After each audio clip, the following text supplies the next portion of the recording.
What if I told you that the person driving the beat-up old sedan in your office parking lot might have more money than everyone in your building combined? Not because they're secretly a lottery winner, not because they inherited a fortune, but because they made a deliberate, calculated decision to look ordinary, and that decision is the exact reason they're rich. Here's a number that should stop you cold. 8% of people earning under $100,000 a year own luxury vehicles. Meanwhile, over 60% of people earning above $250,000 drive regular Toyotas, Hondas, and Fords. Think about that for a second. The people with less money are spending more on looking wealthy. The people who are actually wealthy, they couldn't care less about the appearance. That gap right there is not a coincidence. That is the entire game. I've spent years studying how wealth actually gets built versus how it gets performed, and the difference will genuinely change how you look at money forever. Here's what we're covering today. You're going to understand exactly why the truly wealthy choose to look ordinary, the psychology behind it, the financial math behind it, and the hidden advantages that most people never even think about. And I'm saving the most powerful insight for the very end, so do not click away early. That last point is the one that will actually rewire how you make decisions. Let's get into it. Point number one. You're funding other people's opinions with your own future. Think about someone you know who upgraded their car the moment they got a raise.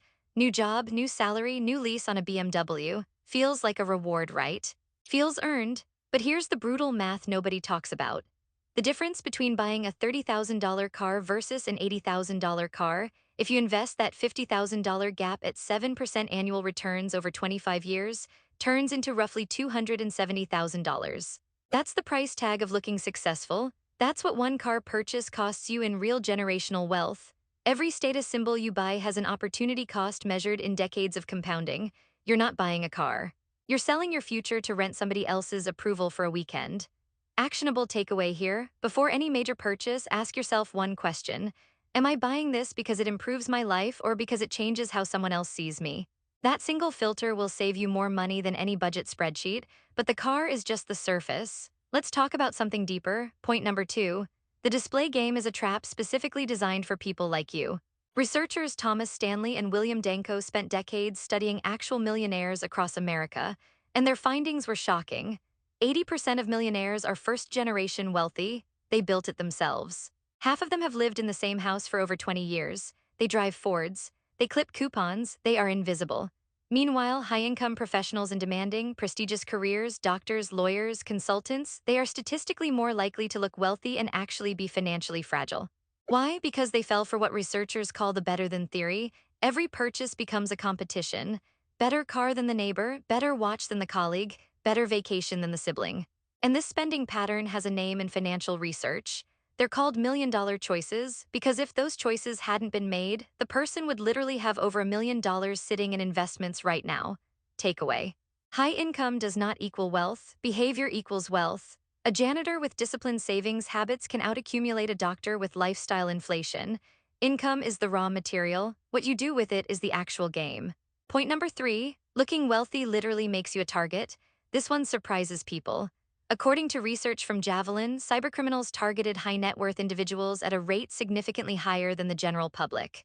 Affluent Americans face a 43% greater likelihood of experiencing identity theft, and it gets more sophisticated than that. Wealthy appearing individuals face what security experts call whaling attacks. These aren't random spam emails. These are meticulously crafted, personalized operations where criminals impersonate your banker, your financial advisor, even family members, all assembled from your visible social media presence and public data. The Federal Trade Commission reported Americans lost over $10 billion to fraud in a single recent year. Investment fraud alone hit nearly $5 billion. And the primary targets? People who visibly signal that they have money to lose. Looking wealthy isn't just expensive to maintain, it actively paints a target on your back. Takeaway: financial invisibility is a security strategy. What people don't know you have, they can't come after. Still with me? Good, because this next section is where most people completely miss the plot. Point number four, visible wealth warps every relationship you have. Here's something that doesn't get talked about enough. When people know you have money, every relationship subtly shifts. Colleagues start wondering why you're still working. Bosses quietly question your hunger and commitment. Clients think your fees are too high. Family members start expecting support, or worse, start resenting you. Research on high net worth individuals consistently shows a paradox: more money, less trust. They can never fully know whether someone likes them or their bank account. But the person who looks middle class while quietly building wealth, their relationships are completely authentic. Nobody's angling for anything. Nobody's treating them differently. Nobody's doing the mental math on what they can extract. That social invisibility buys you something no amount of money can purchase directly: genuine human connection. Takeaway: the way you display money doesn't just affect your wallet, it filters the people in your life, and not always in a good direction. Point number 5: you're paying a stealth wealth tax on everything you buy. Warren Buffett once noted that he never worried about being overcharged because people simply didn't know who he was. And that comment contains a massive financial insight. Car dealers, contractors, real estate agents, service providers, they all calibrate their quotes based on perceived ability to pay. When you roll up looking wealthy, you're broadcasting that you can afford to be overcharged. And they will oblige you. Over a lifetime of transactions, that pricing differential is not small. It accumulates into genuinely significant money. The person who looks ordinary consistently gets standard pricing. The person who looks wealthy pays a premium on everything every single time. Takeaway: your appearance in financial transactions is a negotiating position. Protect it. Point number 6. Cultural programming made you believe the wrong definition of success. From childhood, the message has been relentless. Rich people look rich. If you've made it, you show it. Television, social media, advertising. Every platform has been consistently hammering the same idea. Success is visible. And here's the thing: that belief is not accidental. It is enormously profitable for the companies selling luxury goods, leased vehicles, and aspirational experiences. They need you to believe that identity comes from consumption, because the moment you stop believing that, you stop being a customer. The research from a 2024 industry report actually shows that the cultural tide is beginning to shift. Affluent consumers are increasingly moving toward what analysts are calling stealth wealth: quality without logos, understated over flashy. The new status signal among people who truly understand money is looking like you don't need to prove anything. That's the real flex. Takeaway: reject the programming. The person you're trying to impress with your purchases is probably financing their own status symbols and barely keeping up. You're both performing for an audience of people who don't actually care. And now, the point I saved for last, because this is the one that reframes everything. The psychological freedom of invisible wealth is the ultimate compounding asset. Here's what nobody talks about when they talk about stealth wealth. It's not just a financial strategy, it's a mental health strategy. Research on hedonic adaptation shows that when you buy something impressive, the emotional high fades within weeks. The BMW thrills you for a month, then it's just your car. The watch impresses you for a season, then it's just jewelry. Every visible purchase delivers diminishing emotional returns while permanently draining your financial capital.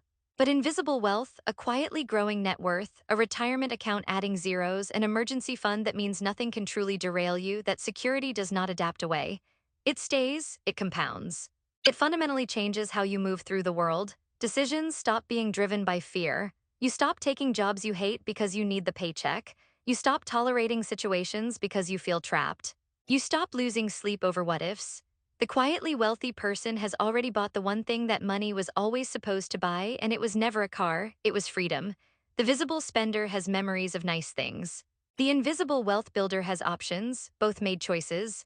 Only one made choices that compound. So here's what I want you to do right now. Take a look at your last 3 major purchases and ask yourself honestly: which category were they in? Were they building your future or performing for someone else's benefit? Drop your answer in the comments below. Were you a PA or a UAW with your last big purchase? I genuinely read those comments and I'll respond. If this video shifted something in how you see money, subscribe right now, because this channel is built entirely around cutting through the financial noise and giving you the real frameworks that wealthy people actually use, not the stuff designed to keep you spending. And if you want to go even deeper on how to start redirecting money toward actual wealth building, watch the video coming up next. It covers the exact investment approach that quietly wealthy people use to make their money compound while everyone else is distracted. You now know the secret that the guy in the old Honda has always known. Wealth isn't what you show the world.